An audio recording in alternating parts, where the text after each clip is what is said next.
Hey, what up everyone? I'm Sneeko, and this is Gems of War.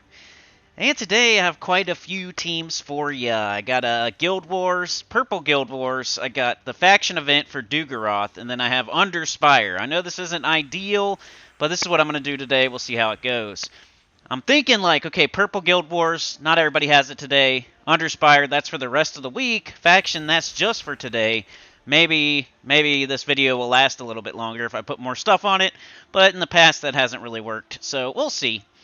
But here is the Purple Guild Wars team. I don't know what you have today, but you definitely either you have Purple today or you have it later in the week, so always a good time to put out a Purple or any kind of Guild Wars video is the very first day of Guild Wars, because nobody's had it yet unless you did it as soon as you woke up helicoptering out of bed.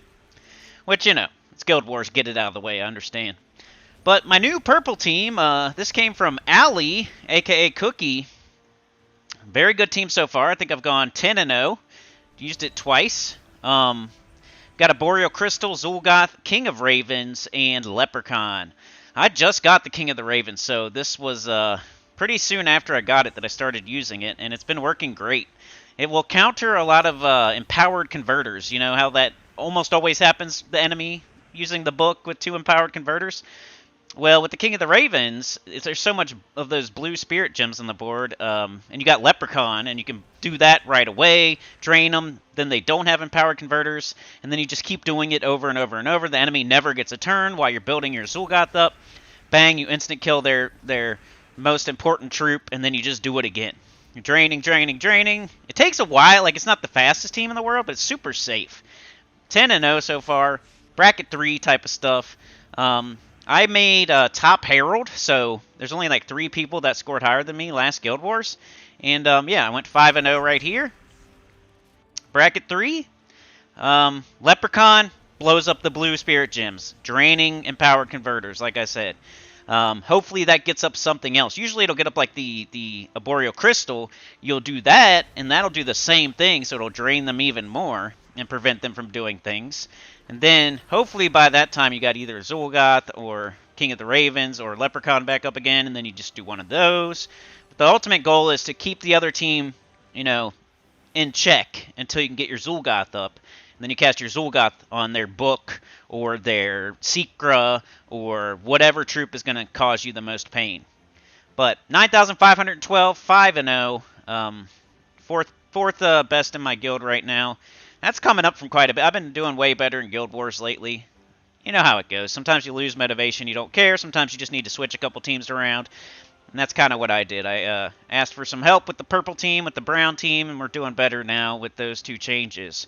So yeah, 9,512. Here is the team code right here. I got to change out of this team. I almost forgot to give you the team code, but I'm bringing it to you right now on the screen if you did not see a team code earlier. Probably should have cut some of this out. Very sorry. But this is the only part that will have stuff like this in it. The rest of the video is very snappy with lots of teams. All right, King of the Ravens right there. There's the team. Tentacle banner. Class, as always, is Elementalist, and Metals, as always, is Orpheus. Alright, now we have the Dugaroth faction event. So I'm trying to do like, hey, Guild Wars first because you could have that today. Duergaroth is definitely today, so that's next. Underspire is going to be last because you have all week to do that. But here is the high-level team. We got High King Irongut. We got the Wand of Stars. We got Zul'Goth, and we got Leprechaun. Wand of Stars is, like, anytime you can use Wand of Stars, it's pretty awesome. Leprechaun, same thing. You could do Leprechaun Thrall. That's always a good option. But High King Irongut in the Underworld, especially paired with Zul'Goth, is a really, really good option. I think the restriction was brown and purple, which means you could also do Guard's Avatar with Sir Quentin Hadley. You could do, I'll show you a couple other ones, but like Todd, you could do Todd Greenwood with the sports.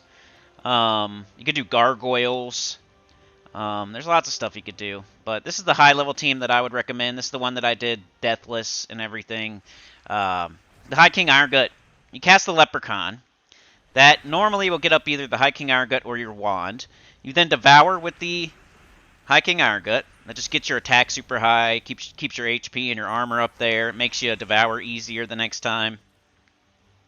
There are dwarves here, which would be a good rebuttal to a High King Irongut team normally, but we have the wand where we can curse all the dwarves, and then you can just devour them anyway.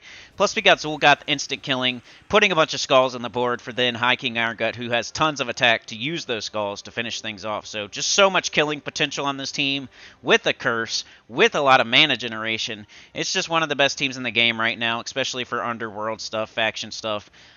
This will do much better than Guard's Avatar, way deeper. Guard's Avatar would be great early if you want to do multiple teams, like switch out of one into the other. Guard's Avatar first, then that team that I just showed you deeper. Once Guard's Avatar stops one-shotting or two-shotting, you should switch into the High King Irongut Zul'Goth. I think most people would agree.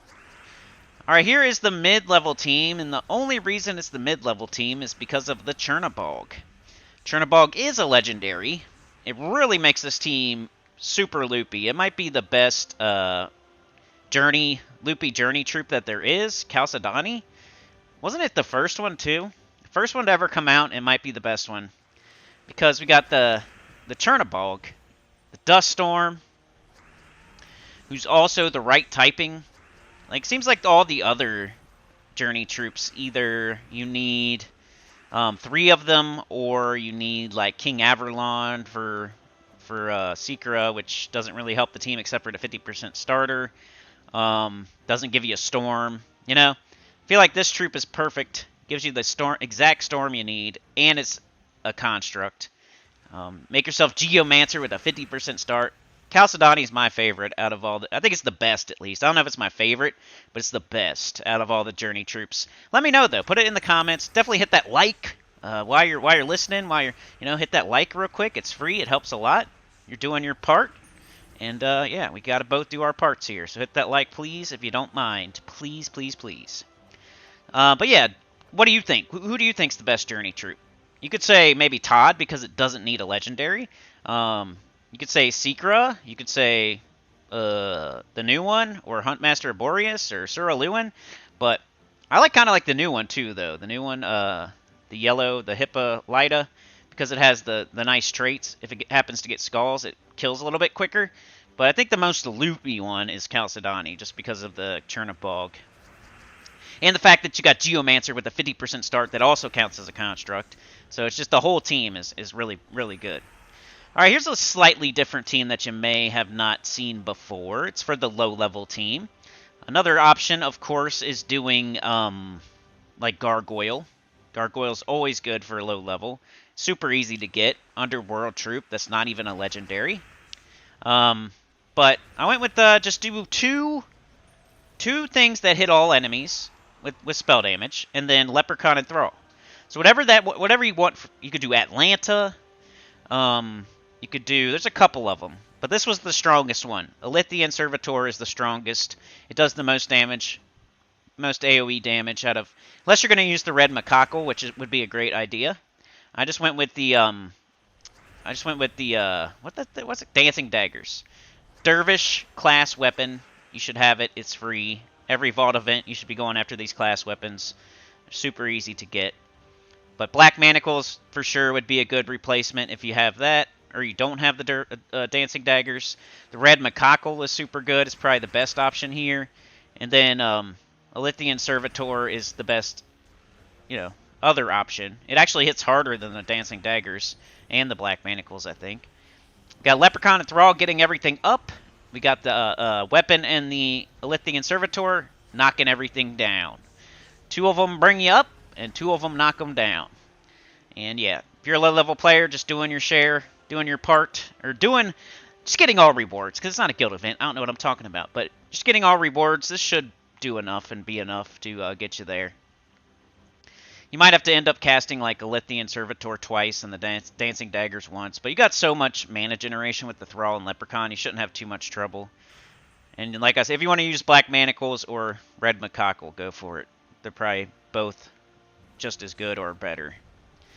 Alright, here is the Underspire, I'm pretty sure. Underspire this week, you can use your same teams from your World event. So, it's not a brain buster here. We can just use the same teams from world events. Same restriction, same teams. With this one, I was trying a double Elder Dragon. I don't think it's the best thing in the world, but you could start with this and then move in. I have something else for you later that I think is going to be what you might use when you're super deep in the Underspire. It being Monday, it being Tuesday, it's hard to tell you exactly what the best team is going to be for the 7th Dragon and the Underspire because nobody's getting to the 7th Dragon and the Underspire on Monday or Tuesday. So for me to give you a team for that on Tuesday is kind of difficult, but I did think about it, and I did put a different team on here for that. So just hang in there. If you don't have 2 Elder Dragons, use Medea. You could use Narmel. You have a couple options. Not a lot of options, but a couple. Some people are using Vashtagon out there. Like, that's okay, I guess. I'm not a big fan of it.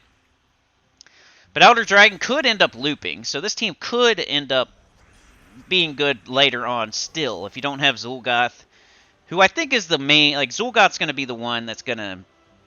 Most people are going to be using past, like, the 4th or 5th Dragon, I think.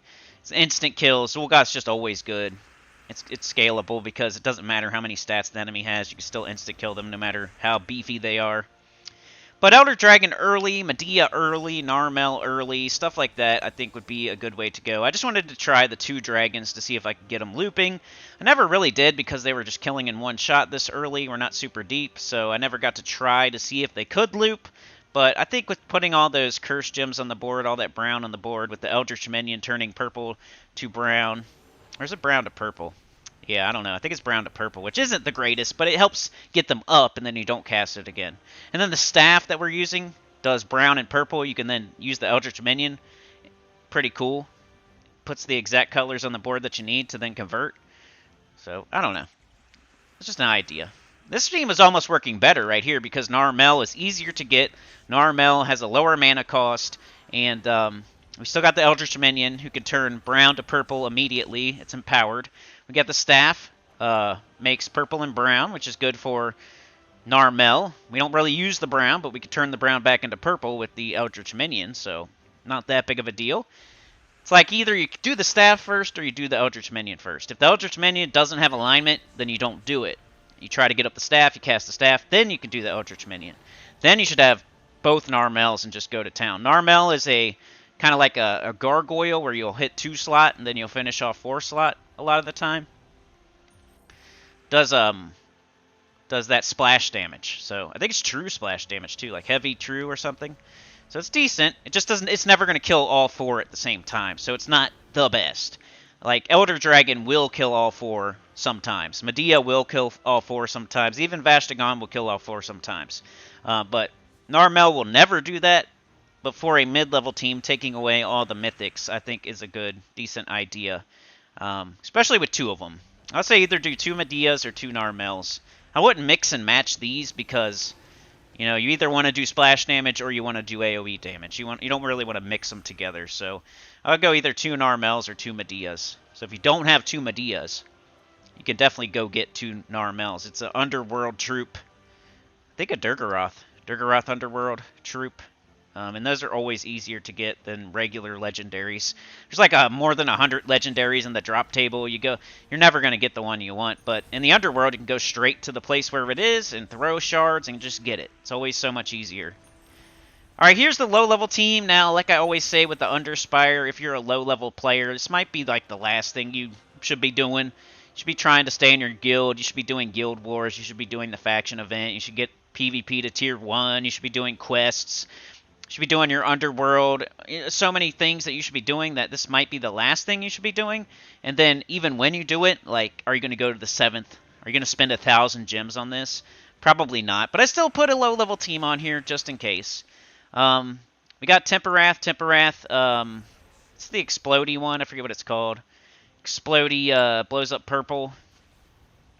Because we want to blow up those Hourglass gems that Temperath is putting on the board. So when Temperath gets a kill, it will put some Hourglass gems on the board and get an extra turn. And then you can use your weapon to explode the board and get another extra turn. So you're just getting a lot of extra turns. The only problem is deeper. This won't work as good because you're not going to kill in one shot with the Temperath. So you're going to have to like take some skulls or cast 2 Temporaths or something like that.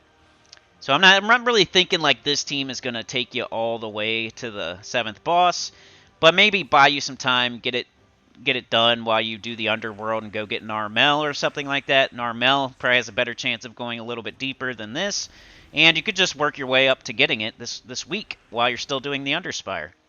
Do City of Thieves 3 times a day, every day. Use this team until you get enough shards. Go to Duergaroth, throw some Chaos Shards at the portals, get an Armel, and now you can use an Armel instead of Temporath.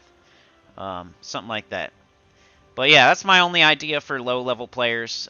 There is a staff you can use with like triple wall of tentacle, but it is a pay-to-win staff. I don't have it. That means it's probably pay-to-win because I buy every single staff, every single event for the past 6-7 years. So I don't have this staff of madness or whatever it's called, which means it's a pay staff. So if you have it, though, go with the Staff of Madness with triple wall of tentacles. I think that's a good idea. I was going to try to do that, but then I was looking for the Staff of Madness, and it was I didn't have it, which 99% of the time means it was bought with real money.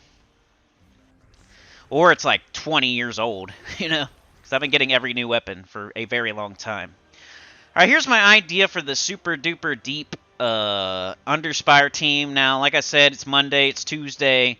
I'm not super deep, so I'm just trying to give you some ideas. I don't think maybe this isn't the final polished team for the super deep level 7th dragon, but I was thinking Staff of the Other Worlds or whatever it's called, Narmel or Uvashka, Zul'Goth, Eldritch Minion.